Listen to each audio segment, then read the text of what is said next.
Selamat pagi, Assalamualaikum warahmatullahi wabarakatuh. Bertemu lagi dengan saya Wangsa Jaya di channel YouTube. Para siswa sekalian, hari ini Bapak akan membahas tentang salah satu penilaian harian yang dilakukan SMA Negeri 8 Jakarta pada tahun lalu, ya. Yang akan dibahas hari ini adalah PH pertama untuk kelas 12 IPS. Soal penilaian harian terpadu. Untuk masuk ke soal penilaian harian terpadu, Bapak akan jelaskan dulu pada penilaian hari itu, harian terpadu para bangsa itu, apa saja yang diujikan. Yang pertama adalah Bapak akan paparkan dulu materinya. Ada 3 materi, yaitu prinsip geografi, konsep geografi, dan pendekatan geografi. Ini Bapak ulangi dulu agar kamu bisa mengingat pada saat kemarin apa saja yang didapatkan. Prinsip geografi itu terbagi 4. Saya ulangi, prinsip geografi terbagi 4. Yang pertama, prinsip interrelasi. Oke. Yang kedua, prinsip persebaran. Yang ketiga, prinsip deskripsi. Dan yang keempat, prinsip korologi. Prinsip interrelasi artinya bahwa antara komponen atau aspek-aspek lingkungan geografi senantiasa ada hubungan timbal balik atau saling berkaitan satu sama lain. Prinsip interrelasi dijelaskan pada hubungan antara satu gejala dengan gejala lain atau antara objek fisik yang satu dengan objek fisik yang lainnya. Bisa juga objek fisik dengan sosial atau sosial dengan lainnya. Intinya adalah ada hubungan timbal balik atau saling keterkaitan satu dengan lainnya. Prinsip yang kedua yaitu prinsip persebaran. Artinya bahwa gejala, kenampakan, dan masalah yang terdapat di ruang muka bumi persebarannya sangat bervariasi. Ada yang tersebar secara merata, bergerombol di wilayah tertentu, ataupun sama sekali tidak merata. Jadi intinya benda-benda atau apapun yang ada di muka bumi, baik berupa gejala, kenampakan, atau masalah, itu ada sebarannya, ada posisi letaknya. Apakah dia nanti merata, bergerombol, atau seperti apa bentuknya. Berikutnya yaitu prinsip deskripsi, merupakan cara pemaparan hasil pengkajian studi geografi terhadap gejala, fenomena, atau masalah yang ada. Saya ulangi, merupakan cara pemaparan hasil pengkajian studi geografi terhadap gejala, fenomena, atau masalah yang ada. Penjelasan atau deskripsi hasil pengkajian tersebut dapat berupa uraian, peta, chart, tabel, grafik, citra, ataupun media lainnya. Prinsip yang keempat namanya prinsip korologi, merupakan gabungan atau perpaduan dari ketiga prinsip di atas. Jadi, kalau ada kondisi suatu fenomena geografi yang memuat minimal 2 prinsip, maka akan menjadi prinsip korologi, ya. Dalam prinsip ini, gejala dan permasalahan geografi dianalisis persebarannya, interaksinya, dan interrelasinya dari berbagai aspek yang mempengaruhi, ya. Saya ulangi, kalau ada 2 prinsip dalam satu kondisi, ya, maka dianggap sebagai prinsip korologi. Jadi kata lainnya adalah prinsip gabungan, ya, dari 2 atau 3 paparan yang ada. Yang kedua, kita belajar konsep geografi. Bapak ingatkan, konsep geografi terdiri dari 10. Cuma waktu Bapak paparkan itu Bapak hanya memaparkan sebanyak 9, ya, sebanyak 9. Apa itu konsep yang ada? Berdasarkan hasil dari seminar lokakarya geografi, dikatakan bahwa konsep geografi yang akan dipaparkan ada 10 ya. Hari ini sudah kita ulangi nih pada pertemuan sebelumnya bahwa konsep geografi yang pertama disebut sebagai lokasi. Lokasi adalah suatu tempat atau posisi di permukaan bumi ya, masih ingat ya? Lokasi terbagi dua, ada lokasi absolut yang merupakan lokasi dengan memanfaatkan lintang dan bujur. Indonesia berada pada 95 bujur timur sampai 141 bujur timur dan 6 lintang utara, 11 lintang selatan. Ini lokasi mutlak ya, lokasi mutlak. Yang berikutnya lokasi relatif, posisi suatu berdasarkan kondisi dari suatu daerah sekitarnya. Kondisi dan situasi di sini dapat berupa kondisi fisik, sosial, ekonomi, budaya dan unsur lainnya. Seperti Indonesia terletak di antara dua samudra, dua benua, serta dilalui oleh dua jalur pegunungan dunia. Itu adalah lokasi ya.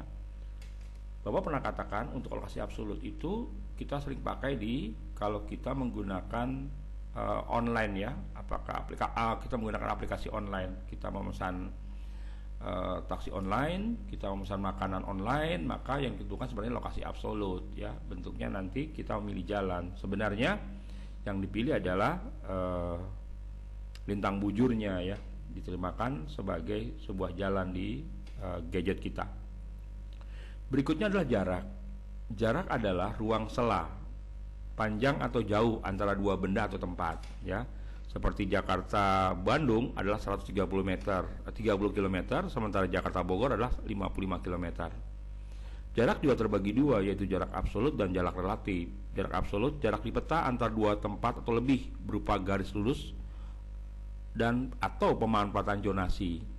Kenapa saya katakan zonasi? Nanti di aplikasinya, di kehidupan kita, ketika kita memesan taksi online, kita menggunakan komuter lain, kita menggunakan moda-moda yang kita berbayar di awal, itu sebenarnya menggunakan format zonasi. Jadi jaraknya itu berapa jauh, maka ada putaran tuh. Maka jarak yang sama untuk ke wilayah lain dari titik pusat itu harganya sama.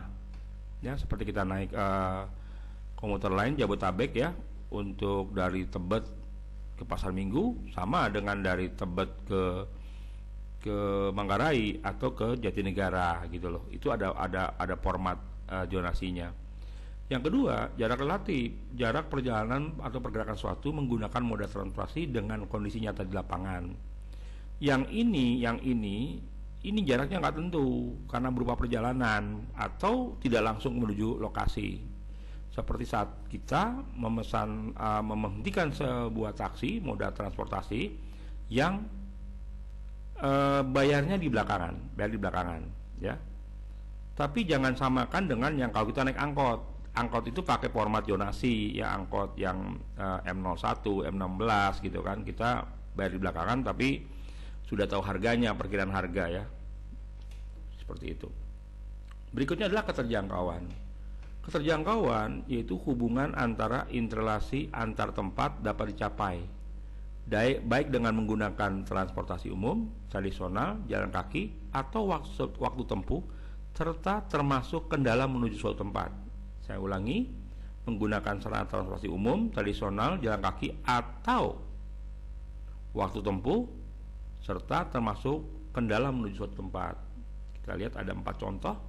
Keterjangkauan moda, Jakarta Biak pakai pesawat terbang, Bandung Jakarta bisa pakai kereta api, bisa pakai mobil, bahkan bisa pakai jalan kaki ya, karena dalam satu wilayah yang bisa dilakukan. Moda, daerah A penghasil beras, daerah B penghasil sandang. Kedua daerah ini tidak ada transportasi. Ya.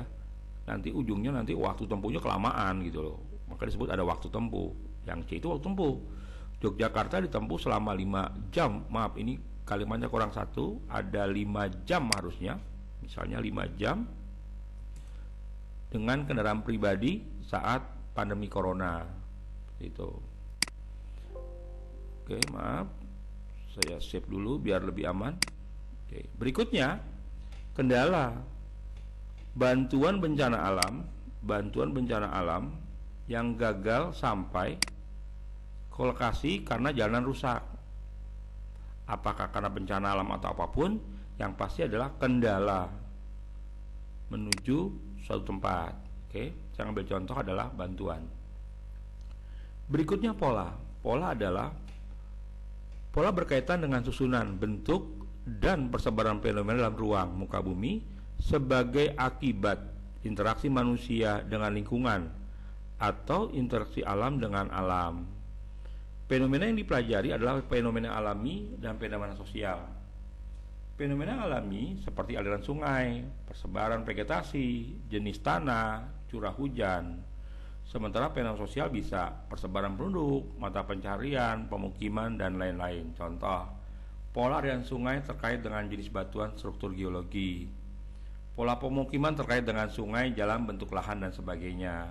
Seperti pola memanjang ya di sepanjang sungai ya, di kiri kanan jalan, atau pola menyebar di pegunungan yang sukar ada airnya ya. Morfologi, bentuk permukaan bumi sebagai proses alam dan hubungannya dengan aktivitas manusia. Morfologi merupakan perwujudan bentuk daratan muka bumi sebagai hasil pengangkatan atau penurunan wilayah seperti korosi, pengendapan, atau sedimentasi. Melihat tersebut, ada wilayah yang berbentuk pulau, pegunungan, dataran, lereng, lembah, dan dataran aluvial. Bentuk lahan akan terkait dengan erosi dan pengendapan, penggunaan lahan, ketebalan lapisan tanah, ketersediaan air, dan sebagainya. Morfologi dataran adalah perwujudan wilayah yang biasanya digunakan sebagai tempat bermukim untuk usaha pertanian dan perekonomian. Penduduk terpusat pada daerah lembah sungai besar dan tanah yang subur. Wilayah pegunungan dengan lereng terjal sangat jarang digunakan sebagai pemukiman. Nah, itu morfologi ya. Ada bagian morfologinya, ada bentuk lahan, morfologi daratan, daerah lembah sungai besar, wilayah pegunungan, itu adalah morfologi. Berikutnya, aglomerasi. Aglomerasi atau pemusatan adalah kecenderungan persebaran penduduk yang bersifat mengelompok pada suatu wilayah yang relatif sempit dan bersifat menguntungkan karena kesamaan gejala atau faktor-faktor umum yang menguntungkan. Pengelompokan penduduk dan aktivitas di suatu daerah. Contoh nih, penduduk di perkotaan cenderung tinggal secara berkelompok pada tingkat sosial yang sejenis seperti pemukiman elit, mewah, pemukiman kumuh, pemukiman khusus pedagang, komplek perumahan, pegawai negeri, atau pemukiman kumuh. Berikutnya adalah kawasan industri, Pulau Gadung, Segitiga Emas, Sijori, Jabodetabek. Oke. Perbedaan wilayah. Wilayah pada hakikatnya adalah suatu perpaduan antara berbagai unsur, baik unsur lingkungan alam ataupun kehidupan.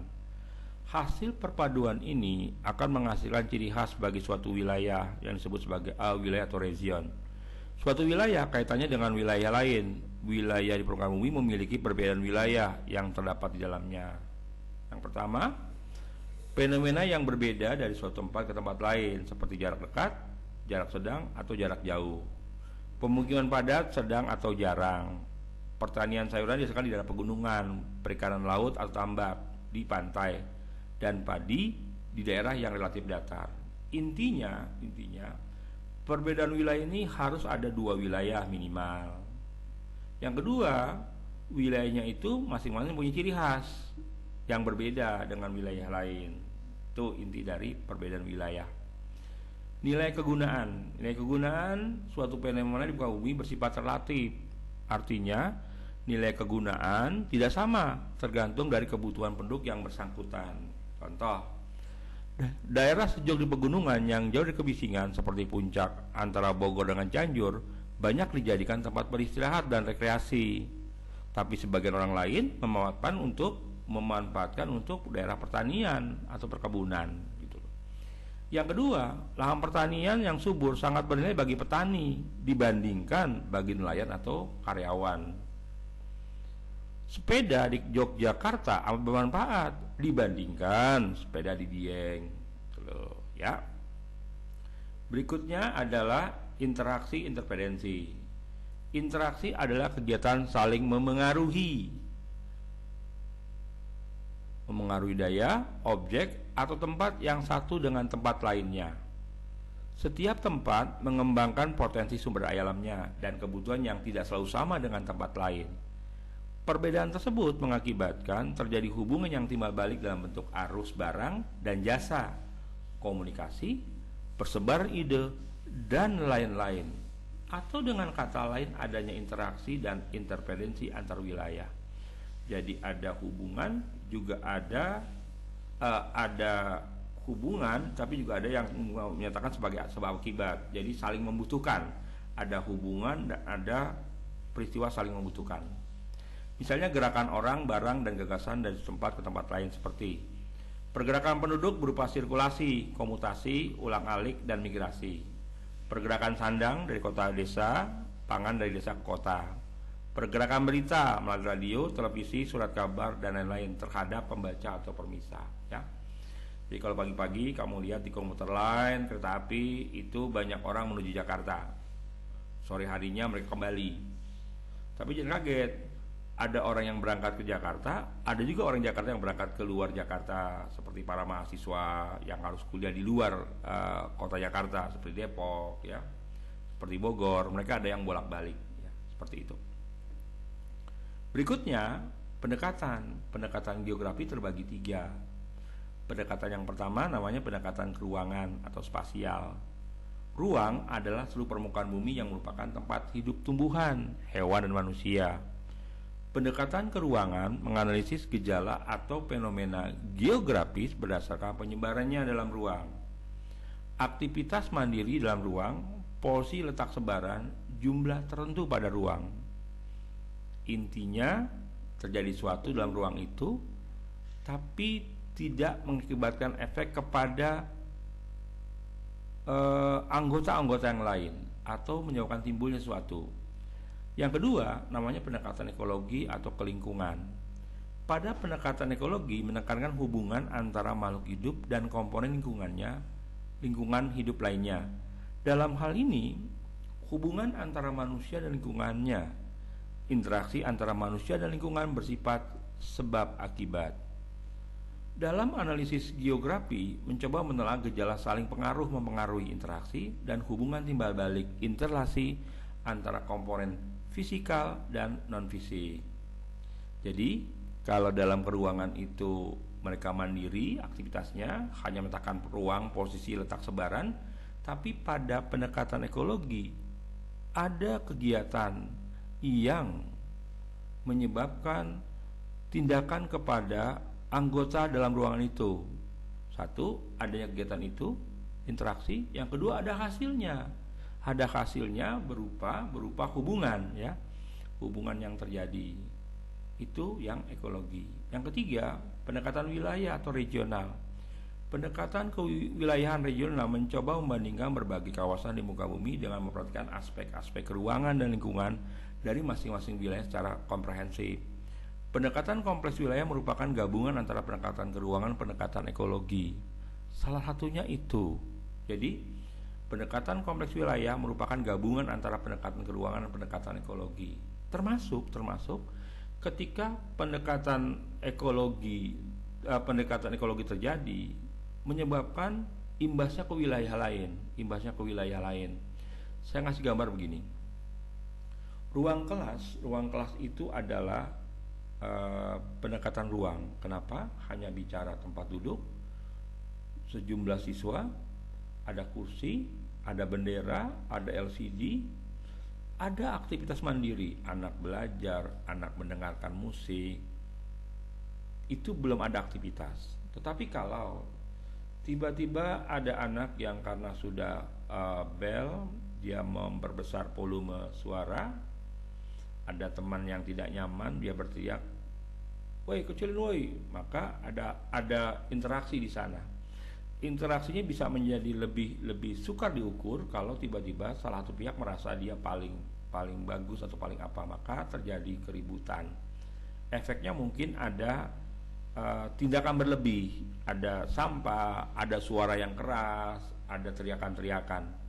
Itu adalah pendekatan ekologi, terjadi hubungan di wilayah itu, ya. Ada hasilnya, ya.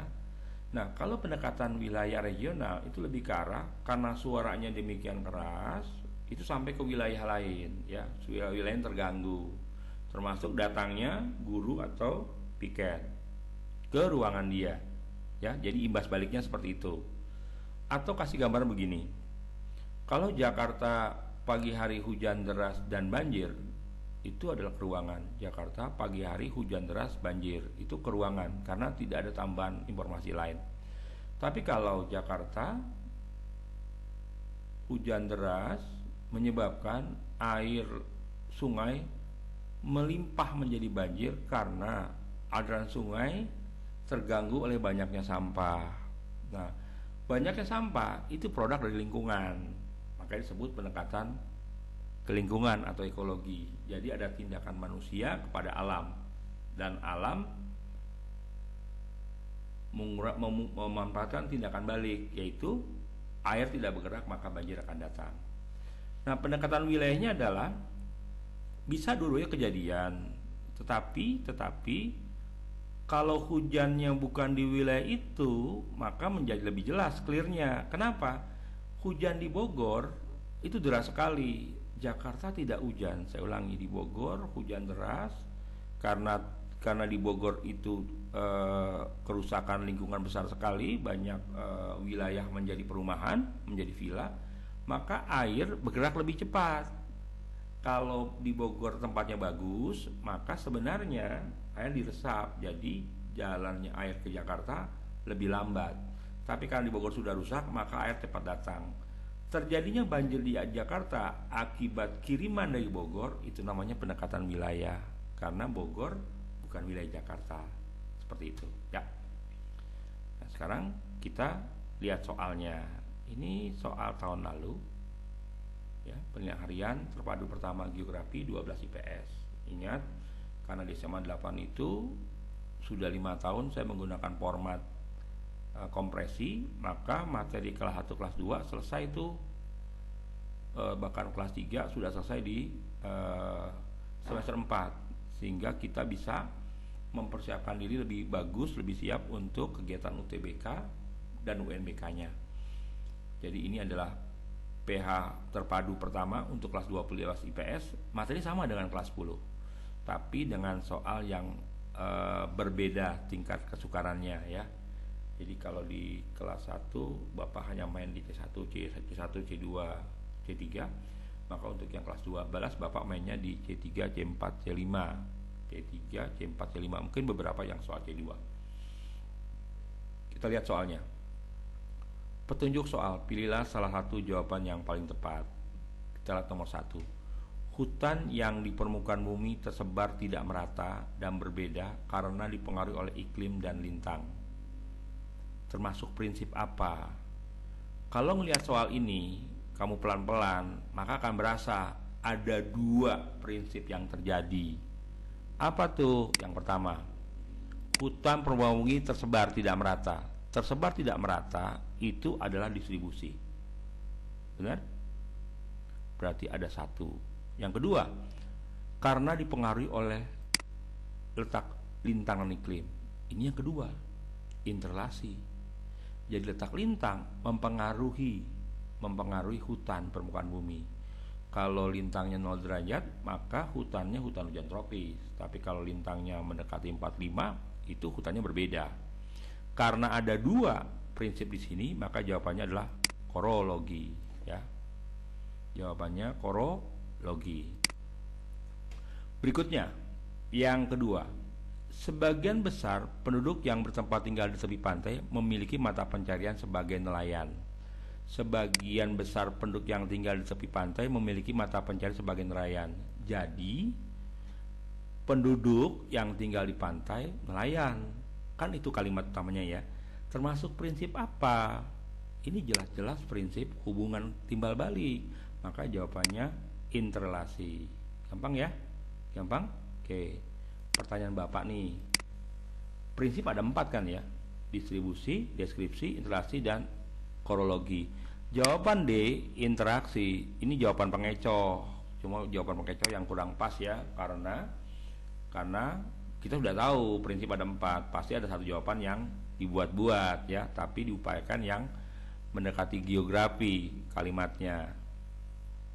Nomor 3, pembangunan kawasan pemukiman elit selalu memperhatikan unsur yang paling berkaitan dan mendukung kita membangun tersebut. Misalnya jaringan jalan, tata air tanah, listrik, telepon, dan sarana prasarana. Saya ulangi, pembangunan kawasan pemukiman elit selalu memperhatikan saling berkaitan. Ini kamu garis bawahi nih, kamu garis bawahi ya. Saya ganti warnanya saja. Nah, itu poin utamanya. Pembangunan ini menggunakan prinsip apa? Ya interrelasi. Kenapa? Saling berkaitan. Jelas ya? Itu nomor 3. Nomor 4, pengamatan gejala, fakta, atau masalah geografi di suatu tempat dengan meninjau sebaran, interrelasinya, dan interaksinya. Bayangkan itu, sebaran, interrelasi, dan interaksinya dalam ruang tertentu. Ini menyebutkan 2 prinsip, kan tidak ada prinsip interaksi. Udah, ini sudah tahu jawabannya. Ini pasti jawabannya korologi. Saya ulangi, pada soal ini dengan jelas, pengamatan gejala, fakta, atau masalah geografi di suatu tempat dengan meninjau sebarannya, interrelasinya. Selesai itu ya, jawabannya korologi. Nomor 5, letusan gunung api mengeluarkan material vulkanik yang bermanfaat bagi kesuburan tanah, sehingga daerah pegunung api digunakan masyarakat untuk lahan pertanian. Mengeluarkan material vulkanik bermanfaat bagi kesuburan, terus dibuat pertanian. Itu kan hubungan dari material vulkanik jadi subur, jadi pertanian. Jelas ya? Masuk dalam prinsip interrelasi. Oke. Berikutnya, cara bertani di daerah berlereng atau terjal menggunakan sistem segadan. Pernyataan tersebut dalam kajian geografi termasuk prinsip sama, ini masih interrelasi ya. Saya ulangi, di daerah berlereng terjal menggunakan sekedan, di daerah lereng terjal menggunakan sistem sekedan ya. Itu poin utamanya, ini masih interrelasi. Berikutnya, kandungan minyak bumi di wilayah Indonesia tidak merata dan lebih banyak terkonsentrasi di wilayah Indonesia bagian barat. Sedangkan wilayah Indonesia bagian timur lebih banyak mengandung bahan mineral. Oke. Prinsip geografi yang sesuai dengan poin tersebut adalah prinsip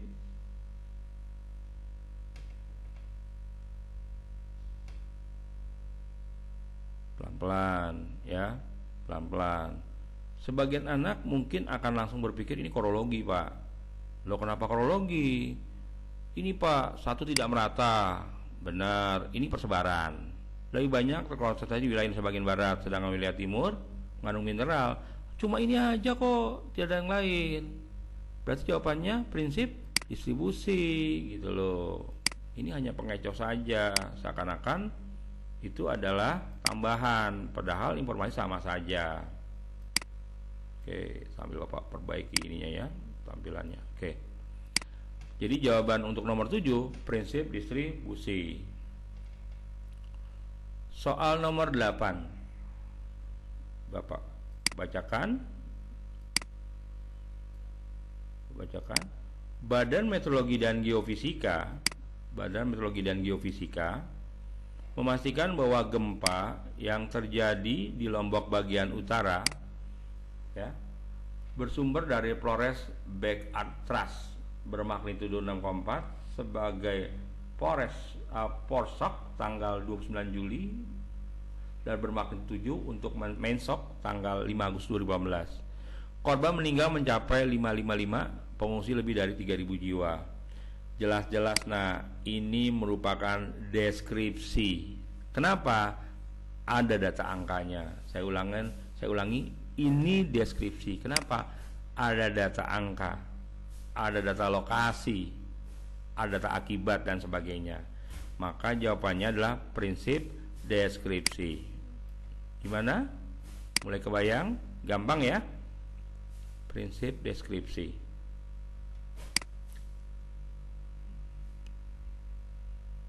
Oke. Berikutnya, gempa yang terjadi di Palu Donggala disebabkan oleh pergerakan sesar Palu Koro yang memanjang dari Teluk Bone sampai dengan Teluk Palu.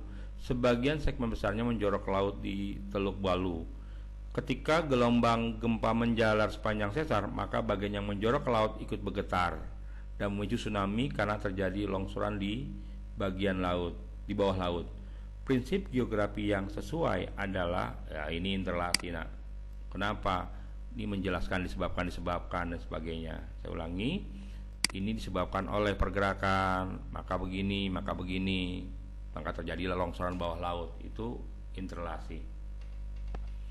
Berikutnya, wilayah sekitar gunung api biasanya memiliki tanah yang subur. Hal itu disebabkan oleh abu vulkanik yang dikeluarkan vulkanisme kaya akan unsur hara yang dibutuhkan. Prinsip geografi yang berkaitan dengan tersebut adalah interlasi. Ini jelas sekali interlasinya ini. Nomor 11. Di daerah yang penduduknya padat memiliki tingkat kemacetan yang tinggi, sedangkan di daerah yang jarang penduduk, fenomena itu jarang dijumpai. Prinsip geografi yang digunakan adalah ini interlasi, sama ini. Bicaranya lah daerah padat, kemacetan tinggi, ya. Oke, ini jawabannya interlasi. Berikutnya, banjir yang melanda Bale Endah, Dayakolot, Bojong Soang, Kabupaten Bandung disebabkan oleh Sungai Citarum. Hal ini terjadi karena kerusakan di daerah hulu sungai. Benar? Sebagai akibat alih fungsi lahan yang berdampak pada berkurangnya daerah resapan dan pendangkalan sungai, sehingga badan sungai tak mampu menampung air sungai. Prinsip geografinya apa? Kan banjirnya Bale Endah, Dayakolot, Bojong Soang, benar? Ini kan wilayahnya berbeda, ya, ruangnya berbeda. Berarti ada banjir di 3 wilayah ini di Kabupaten Bandung, benar? Tapi hal terjadi karena kerusakan hulu sungai. Ini interlasi, yang ini penyebaran. Ini interlasi, ini penyebaran. Maka jawabannya adalah prinsip korologi. Gimana? Kebayang ya? Berikutnya, nomor 13. Di Pulau Sumatera, berdasarkan penelitian telah terjadi peningkatan populasi harimau dari tahun 92 yang berjumlah 4 ekor menjadi 16 ekor di tahun 2016. Meskipun demikian, ancaman terhadap populasi harimau terus terjadi karena beragam faktor seperti alih fungsi lahan yang menjadi habitatnya. Prinsip geografi. Ya, jawabannya apa, Nak? Bapak jawabannya deskripsi. Kenapa? Hanya menyebutkan jumlahnya saja, yang meskipun ada ancaman itu tidak disebutkan populasinya, malah kok jadi meningkat gitu kan. Jadi sebenarnya nggak terlalu pengaruh. Dia hanya menyatakan tahun 92 4 ekor, 600 ekor di tahun 2016. Cuma itu saja. Jadi prinsipnya deskripsi. Ini yang menyebabkan deskripsi. Berikutnya, karakteristik permukaan bumi terdiri atas bentang alam dan bentang budaya. Fenomena sebar tidak merata di setiap wilayah. Oke. Prinsip geografinya apa? Kan tidak merata di setiap wilayah.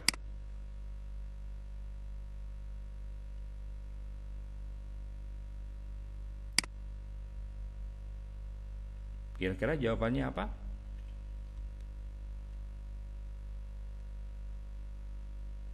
Apakah ini berupa sebuah persebaran? Bentang, bukan. Jadi saya lebih tetap untuk prinsip geografi nomor 14 ini termasuk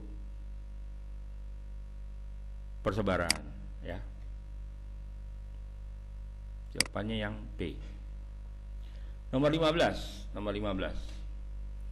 Dalam kurun waktu 5 tahun terakhir, wilayah pantai barat Sumatera sudah beberapa kali diguncang gempa tektonik, dan dilihat dari struktur geologinya, wilayah tersebut berada di zona tumbukan lempeng.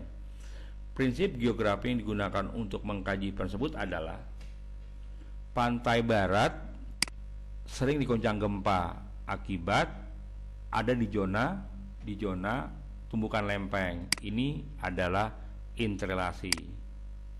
Oke. Nomor 16 sudah mulai masuk ke konsep ya, konsep geografi. Konsep ada berapa? Ada 10. Banyaknya korban pada saat terjadi erupsi Gunung Merapi, Magelang, Klaten karena bantuan sulit mencapai lokasi bencana. Bantuan sulit mencapai lokasi, benar? Itu adalah ketergantungan. Nah, gampang ya. Kalau jarak kan jelas ya, ruang diantara, benar.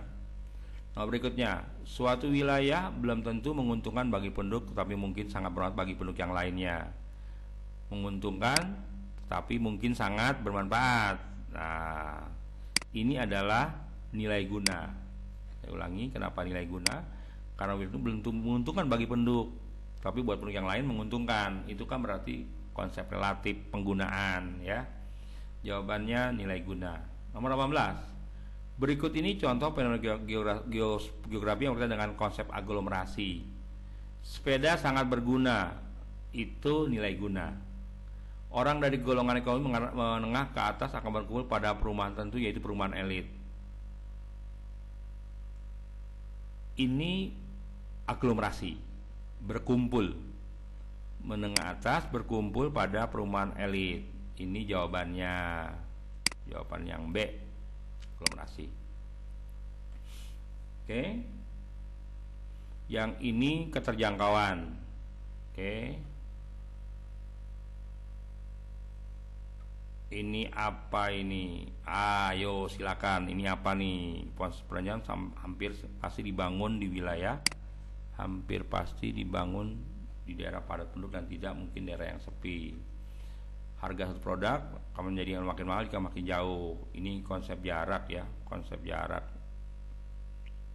Oke, lanjut. Hal di bawah ini yang berkaitan dengan konsep aglomerasi adalah sama dengan yang atas ini. Ini jawabannya perumahan, itu aglomerasi. Oke. Maaf, ini aglomerasi. Ini saya lebih memilih ini sebagai morfologi ya, karena ada gurun. Oke. Ini juga morfologi. Oke. Ini konsep interaksi interdependensi ya, saling berkebutuhan ya. Nomor C, bagian C itu saling berkebutuhan. Harga produk itu jarak ya. Sementara di gurun sama perbukitan itu lebih ke arah morfologi. Nomor 20, mayoritas penduduk di daerah pantai utara bermata pencaharian sebagai nelayan, sedangkan di daerah pegunungan bermata pencaharian sebagai petani. Pantai utara Jawa nelayan. Nah, ini kata pentingnya. Berarti dia membandingkan dua wilayah, yaitu daerah pantai utara dan daerah pegunungan. Dalam konsep geografi namanya konsep diferensiasi area. Benar? Oke. Jawabannya ntar Bapak lihat ke atas. Oh ya benar. Lanjut. Nomor 21. Tanaman teh tumbuh baik di dataran tinggi, sedangkan tanaman mangrove tumbuh baik di daerah pantai berlumpur. Ini sama. Nah, ini membandingkan dua wilayah, dataran tinggi dan daerah pantai berlumpur dengan dua aktivitas yang berbeda. Jadi jawabannya adalah konsep diferensiasi area. Gampang ya? Harus gampang, harus mencari kata utama atau kalimat utamanya. Nelayan cenderung tinggal mengikuti garis pantai atau sepanjang muara sungai, dan petani sayur mayur tinggal di pinggir jalan agar hasil pertanian mudah diangkut ke kota. Nah, ini agak hati-hati. Yang di atas kita bicaranya memang dua wilayah yang berbeda, tapi kita tidak membedakan wilayah itu.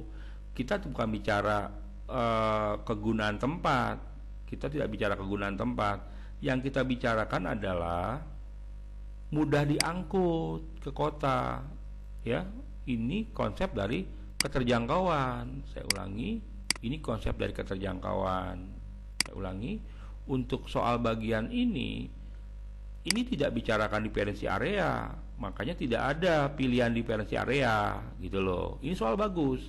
Jadi kamu pertama berpikir ini nggak ada jawabannya nih, ini harusnya kan beda wilayah gitu loh. Beda wilayah dengan dua konsep, tapi bukan itu. Kalimat utama adalah agar hasil laut diangkut ke kota, kan itu inti utamanya, ya. Jadi jawabannya adalah konsep keterjangkauan. Nomor 23. Alam pegunungan menjadi tempat favorit bagi pencinta alam. Panorama yang indah, sejuk menjadikan pegunungan sebagai pilihan utama untuk menyalurkan hobinya. Ini termasuk apa? Kan menjadi tempat favorit bagi sebagian orang. Ini kan sebagian orang, nak. Ya, tidak semua orang. Jadi berbeda tuh alam pegunungan. Kalau buat petani ya alam pegunungannya nggak dipentingkan, yang penting ada kesuburannya gitu loh. Jadi jawabannya adalah nilai kegunaan. Oke. 24. Objek wisata di daerah Wonosari, Gunung Kidul semakin populer dan banyak dikunjungi wisatawan karena prasarana transportasi makin baik. Sarana transportasi, nah ini masalah utamanya, karena transportasi yang semakin baik, ya. Jadi jawabannya konsep keterjangkauan. Nyambung ya? Oke, nomor 25. Bencana banjir menyebabkan jalur transportasi terputus di sejumlah kecamatan di wilayah Garut Selatan. Terputusnya jalur transportasi menyulitkan. Nah, ini kan inti dari keterjangkauan. Saya ulangi, ini bagian dari keterjangkauan. Maaf, ini Bapak salah. Ini harusnya hitam. Nah, gitu loh. Oke, biar nanti gampang kalau kamu nanti download atau apa kan bisa kelihatan. Nah, untuk soal nomor 25, terputusnya jalur transportasi tersebut menyulitkan penyaluran bantuan. Kan ini konsep keterjangkauan, ya. Jadi jawabannya B. Ini Bapak ubah jawabannya, saya beri tanda. Oke, lanjut. Di daerah Provinsi Banten terdapat kawasan industri Cilegon, kawasan industri estate Cilegon. Industri tersebut dikenal sebagai industri pengolahan besi baja. Konsep geografi yang berkaitan dengan tersebut adalah konsep aglomerasi. Kenapa? Berkumpulnya. Ini kan kawasan itu berkumpulnya, ya. Namanya konsep aglomerasi. Oke. Di Jakarta terdapat mengenal Kampung Ambon, Kampung Melayu. Agar apa? Ini kan bicaranya proses kejadian juga kemudahan sebagai orang-orang yang satu daerah, ya. Oke. Ini jawabannya sama. Ini jawabannya adalah aglomerasi, ya. Dari zaman dulu, ya. Jawabannya aglomerasi. Nomor 28, di daerah perkotaan terdapat bangunan lahan secara khusus seperti pusat perdagangan, kawasan industri, pemukiman elit dan lain-lain. Konsep geografi tersebut termasuk dalam konsep aglomerasi. Ini contoh aglomerasi juga, ya. Prioritas pemerintah pusat adalah menggalakkan program tol, ya, program tol laut, dan dilakukan di atas filosofi negara kepulauan. Program ini bertujuan meningkatkan kemajuan ekonomi di berbagai wilayah. Pendekatan. Nah, ini kita masuk pendekatan. Ingat pendekatan terbagi berapa? Terbagi 3, ya. Keruangan, kelingkungan, dan kompleks wilayah. Bicaranya adalah tol laut. Program tol laut itu antar wilayah. Benar. Dilakukan atas dasar filosofi negara kepulauan. Kan pulau kita banyak, 13.000 lebih, 13.677 pulau. Ini jawabannya pendekatan kompleks wilayah. Ini soal-soal baru nih, tahun 2018-19 baru keluar. Akhir tahun 2003 di wilayah Lampung dilanda banjir dengan tanah longsor. Bencana juga kuat karena penambangan kapur di logging untuk area pertanian permukiman. Oke.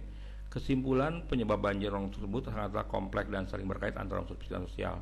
Pernyataan dia merupakan gambaran analisis geografi menggunakan pendekatan ini pasti kompleks wilayah.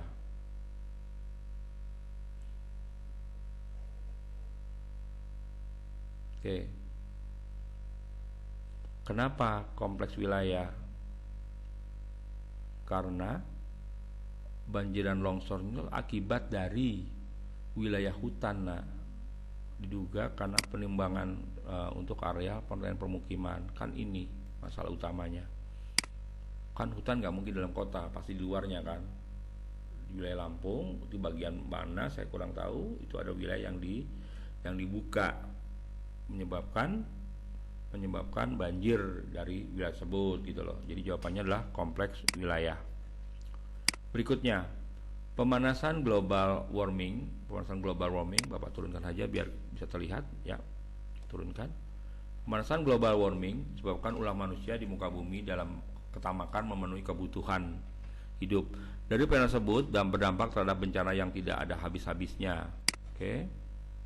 Bahkan sangat mengerikan bagi makhluk manusia. Misalnya saja badai di berbagai belahan bumi, pemanasan mencairkan kutub. Oke.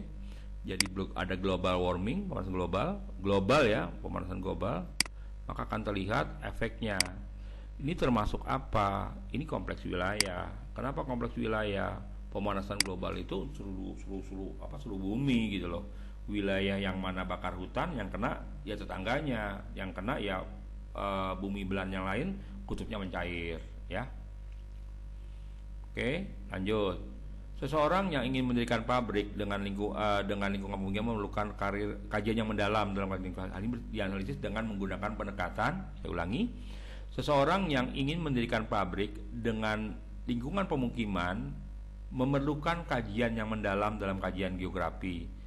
Hal ini bisa dianalisis dengan menggunakan pendekatan. Ini jawabannya ke lingkungan. Iya, kan mendirikan pabrik dengan lingkungan pemukiman, jadi dia akan pabrik dengan lingkungan, maka dia harus bicara pendekatan lingkungan karena pabriknya di wilayah itu saja. Oke, saya milihnya ke lingkungan ya. 33. Di beberapa tempat di Indonesia terjadi kasus gizi buruk. Dalam mengkaji permasalahan tersebut, maka harus dikaji dalam faktor manusia dan kondisi fisik di mana kejadian tersebut terjadi. Termasuk pendekatan apa?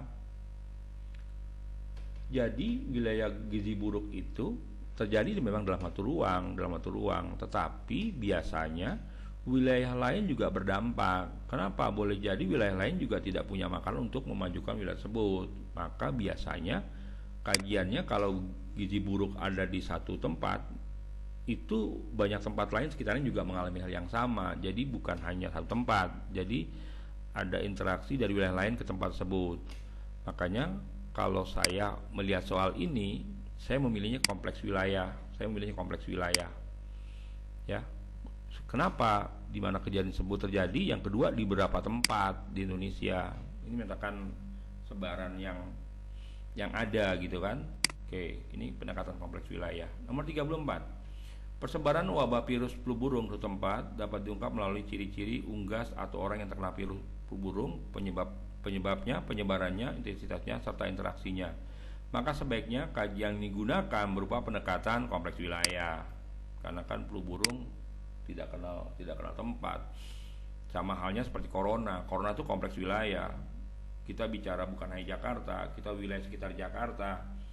Kan Jakarta juga waktu mendapatkan pertama virus corona kan bukan dari Aceh dulu, tapi karena Jakarta merupakan gerbang terbuka, orang datang dan sebagainya, boleh jadi Jakarta lebih dulu menerima itu gitu loh. Seperti itu Nomor 35. Perhatikan fenomena berikut. Peristiwa jebolnya tanggul Situ Gintung, politik menjelang pemilu, pemilihan lokasi transmigrasi, pola keruangan kota, peningkatan arus urbanisasi. Pada bagian ini soal yang saya nggak nyaman. Saya belum pernah buat soal seperti ini. Kenapa? Karena kisi-kisinya jelas disajikan satu fenomena geosfer atau disajikan satu bukan fenomena, disajikan kasus dalam satu wilayah. siswa dapat menentukan pendekatan gitu loh. Nah ini terbalik dia memberikan fenomena terus menentukan yang lingkungan yang mana. Nah kalau lingkungan jawabannya cuma nomor satu, ini lingkungan. Nah jadi jawabannya nomor satu, yang lainnya bukan lingkungan ya, bukan ke lingkungan. Oke, ini kompleks wilayah, ini keruangan, saya ulang, ini keruangan, ini kompleks wilayah, ini keruangan, ini kompleks wilayah. Hanya ini yang ke lingkungan. Oke. 36. Akhir bulan Januari 2019, beberapa wilayah di Indonesia ditimpa bencana banjir. Salah satu wilayah adalah Manado. Banjir bandang yang melanda Manado menyebabkan beberapa ruas jalan tertutup sehingga bantuan sulit dilakukan. Nah ini kok konsep, ini jawabannya mah keterjangkauan, ini soal nyasar nih, harusnya di atas. Gak apa-apa nah ya. Ini menyebabkan ruas jalan tertutup sehingga sulit dilakukan. Ini masuknya ke konsep keterjangkauan.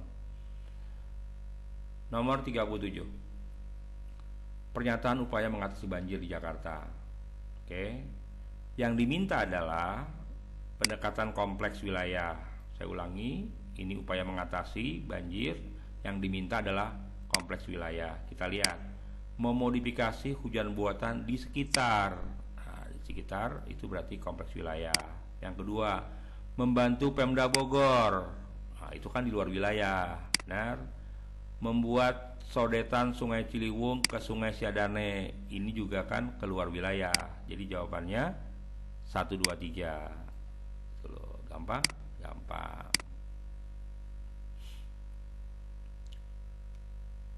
Kalau 4 sama 5 itu keruangan ya. Keruangan, walaupun ada normalisasi masih di ruang itu. Ya paling jauh itu hanya ke lingkungan. Tapi kalau relokasi biasanya ini tindakan yang terhadap lingkungan juga. Ini dua-duanya 4, 5 ini ke lingkungan ya, ke lingkungan, lebih ke arah ke lingkungan. Nomor 38. Sungai Musi merupakan salah satu objek wisata di Palembang. Sayangnya kebersihan dan kelestarian alam tersebut tidak dapat dijaga dengan baik. Banyak penduduk membuang sampah. Jawabannya udah jelas. Membuang sampah, ekologi. Selesai. Kan sungai Musi objeknya terganggu oleh tindakan manusia. Nomor 39. Banjir Kota Jakarta lebih disebabkan besarnya debit air sungai yang masuk ke Jakarta akibat perubahan pemanfaatan luhur di hulu Sungai Ciliwung, adanya di Bopunjur, Bogor, Puncak, Cianjur. Jadi jawabannya pendekatan kewilayahan. Nomor 40. Bencana alam di Wasior, Papua Barat menimbulkan banyak korban manusia dan harta benda. Bencana tersebut disebabkan oleh kerusakan hutan akibat penebangan penduduk di daerah hulu. Sama ini daerah hulu, dia pasti kompleks wilayah. Oke. Nomor 41. Kebakaran hutan di Pulau Sumatera menyebabkan berbagai permasalahan seperti gangguan pernapasan, jarak pandang, bahkan sampai menyebabkan berbagai permasalahan sampai ke Malaysia, Singapura. Ini mah kompleks wilayah ya, karena sampai Singapura. Oke, para siswa sekalian, itu adalah contoh soal yang tahun kemarin Bapak berikan sebagai penilaian hari terpadu untuk siswa kelas 12 IPS.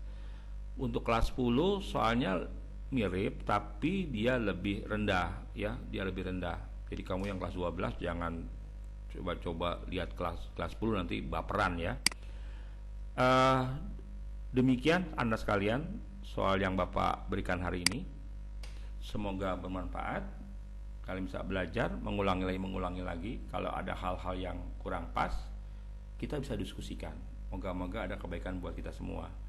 Demikian, terima kasih. Selamat pagi. Assalamualaikum warahmatullahi wabarakatuh.